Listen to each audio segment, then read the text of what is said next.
Good evening, I'm Katerina Georgieva. This is CBC Windsor News. Thanks for watching. Tonight, we dive into the Emergencies Act Commission report released today. Plus, the city is calling on the federal government to step up to help with the rising cost of flood mitigation. A previous agreement to split costs has shifted due to inflation. Another strike in our region. This time, 250 employees at Windsor Salt have walked off the job. And the Capitol Theatre is hosting its long-awaited 100th anniversary celebration. As the event kicks off tomorrow, we will get a history lesson on the Windsor staple. We begin tonight with a report that came out today on the federal government's use of the Emergencies Act to end the convoy protests last winter. And the commissioner said the government met the threshold to invoke the measure. But he said it could have been avoided if police and politicians had acted differently. Rafi Bujikanian reports. Freedom! Last winter in Ottawa, it took 3 weeks of this before police swarmed protesters. In between, the federal government invoked the Emergencies Act, allowing authorities to compel tow trucks to move big rigs and freeze bank accounts of some protesters. But along with the invocation came a constraint built into the law, an independent inquiry into whether Ottawa was justified in pulling that trigger.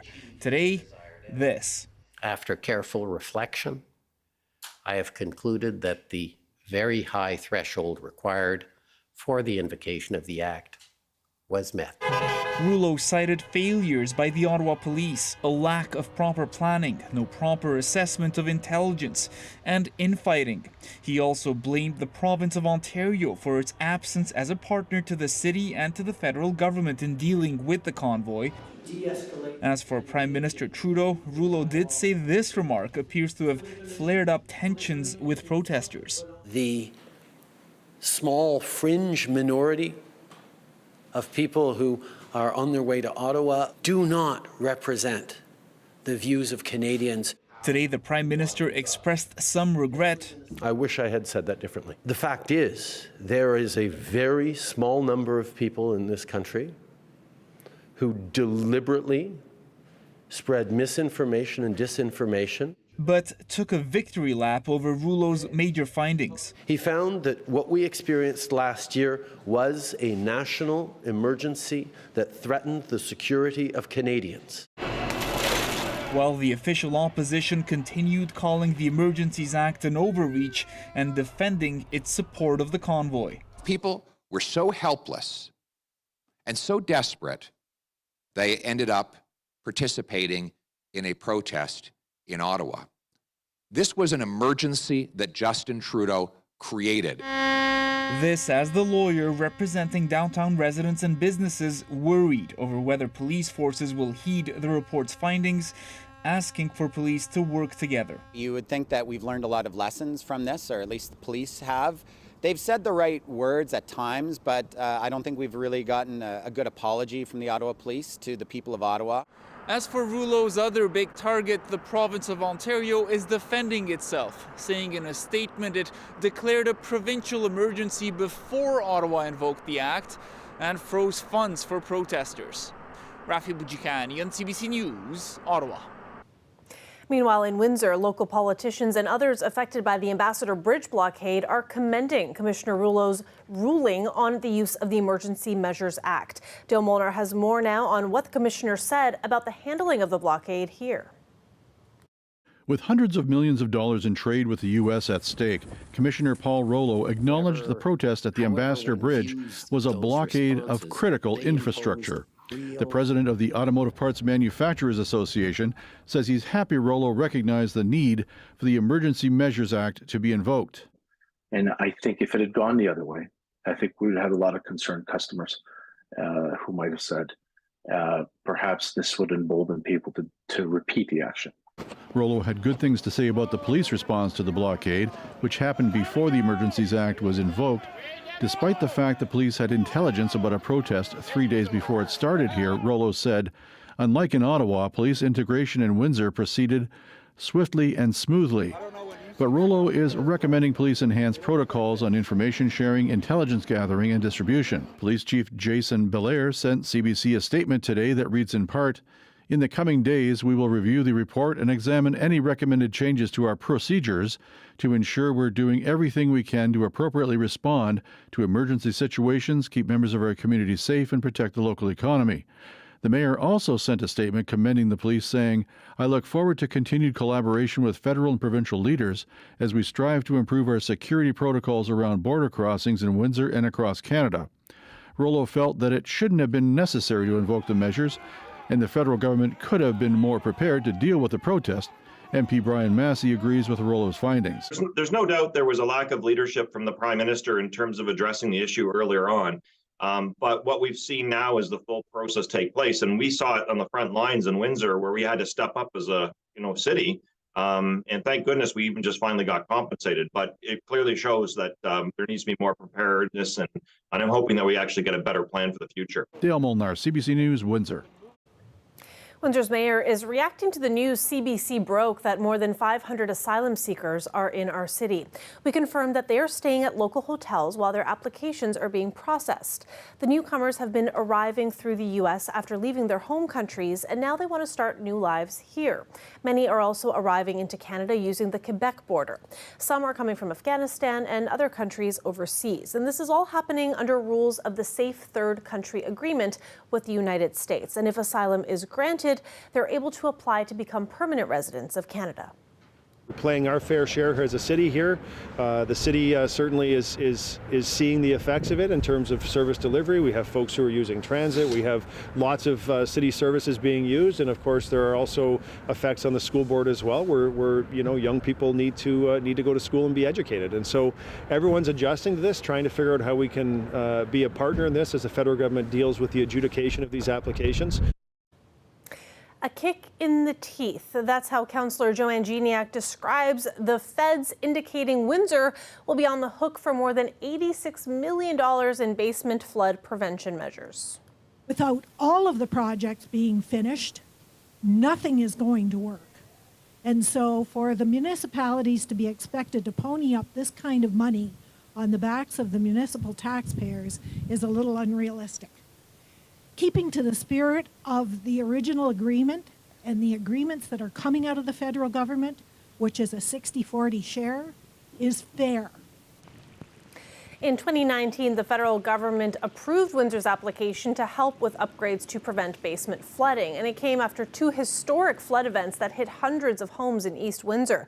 At the time, it was a 60-40 funding split between the city and the feds. That was for 16 projects worth $90 million. But because of inflation, it's now $176 million. But the city says the federal government isn't willing to cover any of those additional costs under the split they previously agreed on.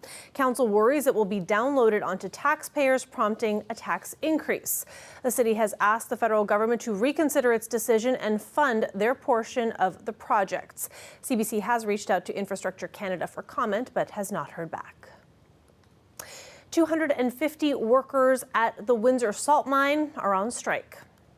These people worked through a pandemic, were essential workers in a pandemic that gave everything they had to continue operations for an essential service during the pandemic. And the company came with unilateral concessions regarding job security and contracting out. And that's the reason why we're standing on the picket line today. Unifor Locals 1959 and 240 represent office workers at Windsor Salt, employees at the Ojibwe mine and those at the evaporation processing fields. Now, this is the first time that the two sides have bargained since the company was purchased by a U.S.-based holding company 2 years ago. Unifor says the company is refusing to talk about financial issues until the union allows them to contract non-union jobs in the salt mine. Negotiations have come to a standstill and no talks have been scheduled. The Polish community of Canada is marking 550 years since the birth of Nicolaus Copernicus. He was considered the father of modern astronomy. The ambassador for Poland in Canada was in Windsor today to unveil an exhibit about him developed at the University of Windsor.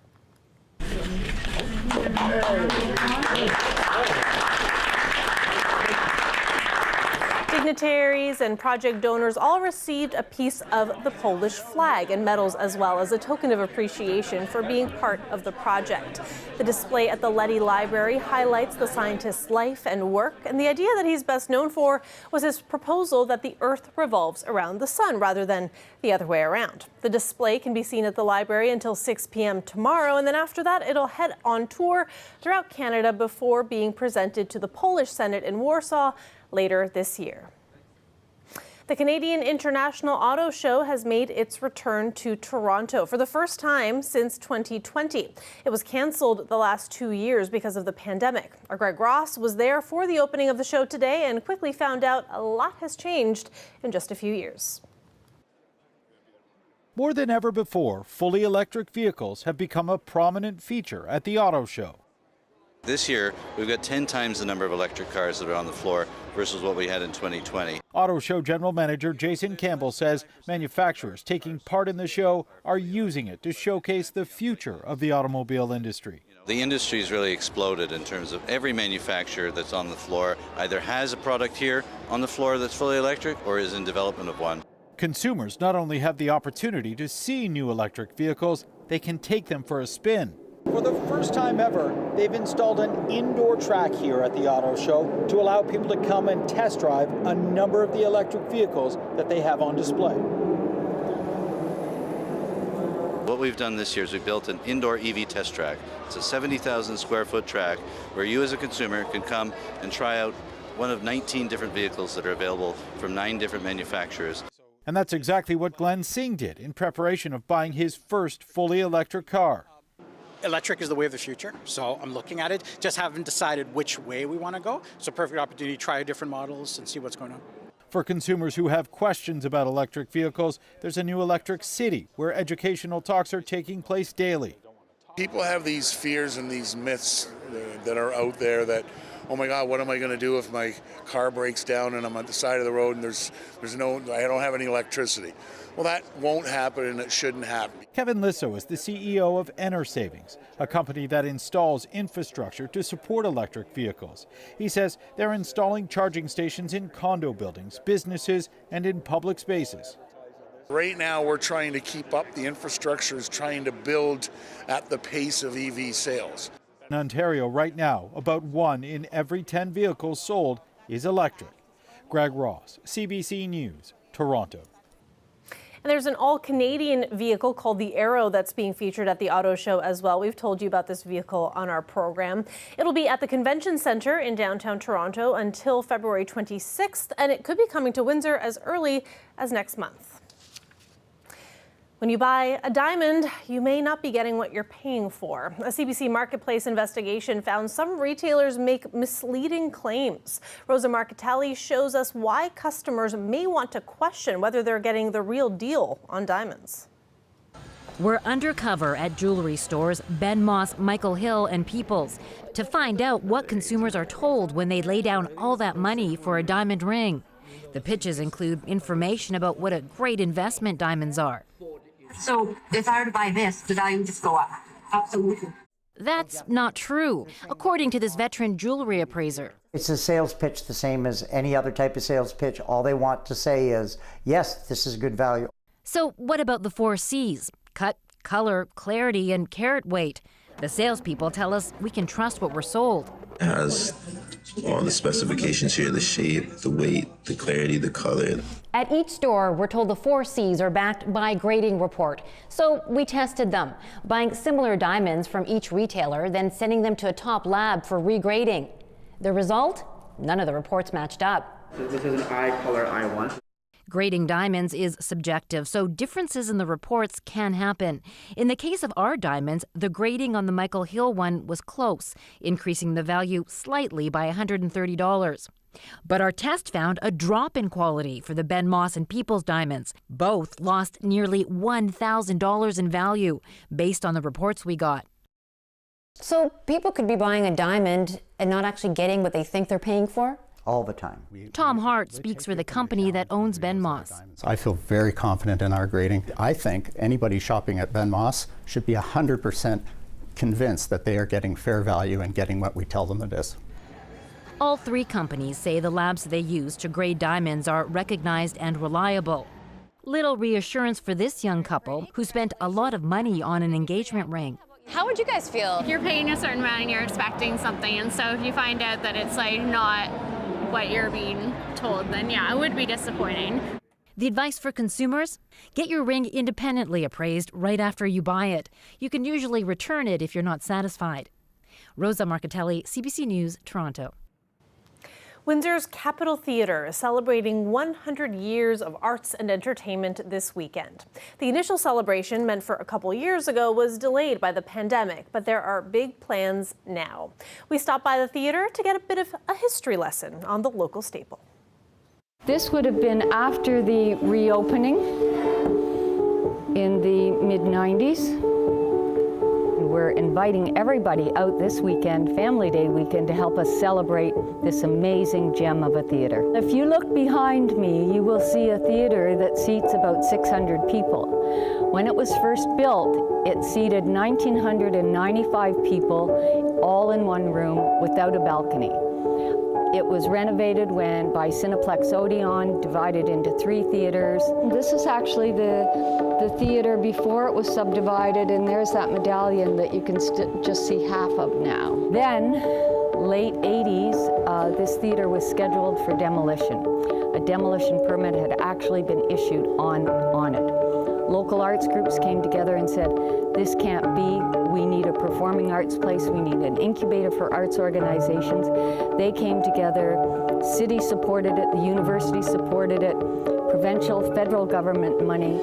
And the theater was reborn and reopened and used by arts groups for a long period of time. We've had Margaret Atwood here, David Suzuki, Chris Hadfield. Then, getting closer to 2010, again, it found itself on hard times.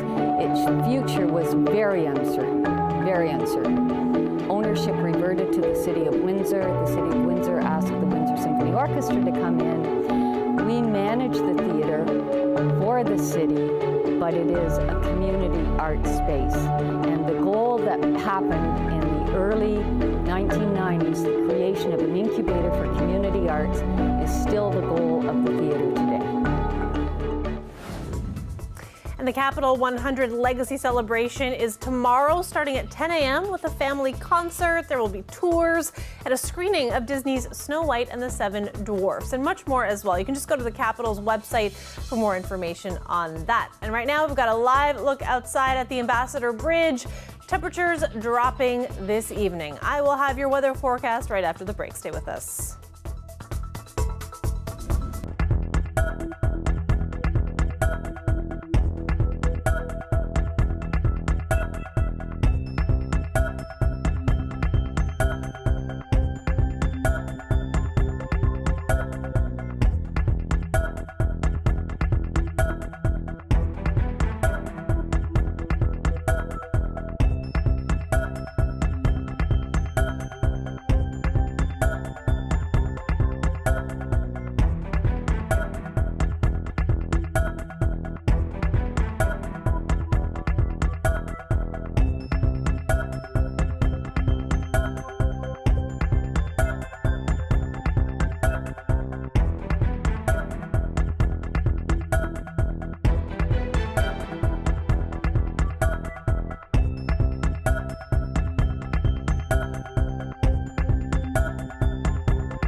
time now for a look at our local weather forecast. Now, we don't have Colette with us today, but I've got you covered. So let's start with what's happening tonight in Windsor. After a very frosty day today, temperatures dropping down to -8, and we also have a 30% chance of flurries overnight. Tomorrow, we go up to 6 degrees with sunshine gracing us once again, a low of 1 for tomorrow night.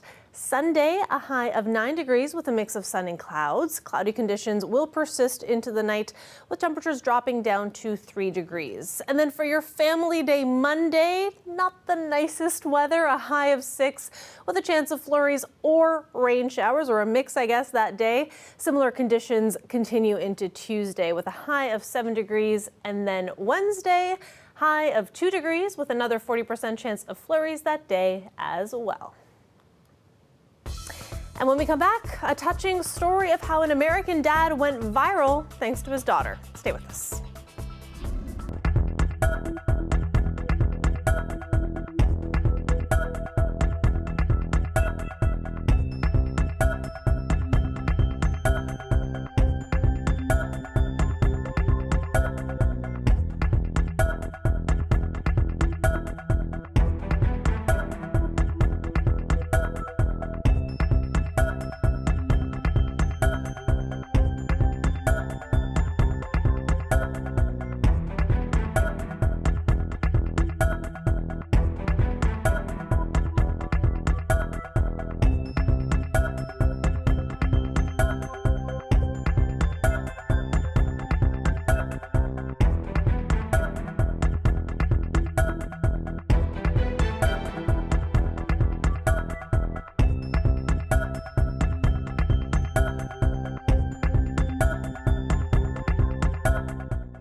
Five former police officers in Memphis, Tennessee appeared in court today to enter their pleas in the death of Tyree Nichols. Gentlemen, each of your attorneys have entered pleas of not guilty on your behalf. Nichols was beaten by officers after a traffic stop in Memphis on January 7th and died days later. Police body cam footage prompted public outcry and protests. The officers are pleading not guilty to charges of second-degree murder, aggravated assault, aggravated kidnapping, official misconduct, and official oppression. Prime Minister Justin Trudeau is promising new humanitarian aid for Haiti, but he's stopping short of offering military intervention to help stabilize the country. Everything we are doing now needs to be focused on responsibilizing Haitian leadership to be part of the solution and focused on solutions that are driven by the Haitian people themselves. That is Trudeau speaking yesterday in Nassau at the CARICOM Summit of Caribbean Leaders. Trudeau announced a little more than $12 million in new humanitarian aid for Haiti.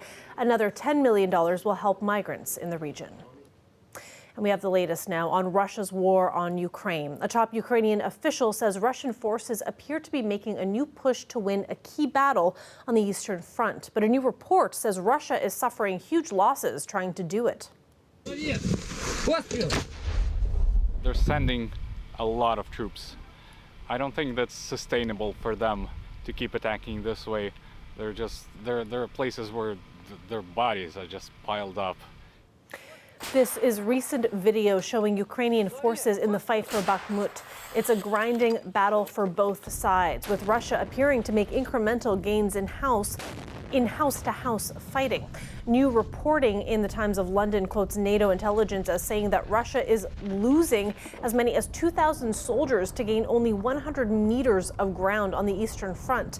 A top Ukrainian security official says Russia is trying to capture Bakhmut by next Friday's first anniversary of the invasion. The fight for gender equality in sailing is making waves this morning. For the first time in its 137-year history, the America's Cup will include a women's regatta, and Canada has its eye on the prize.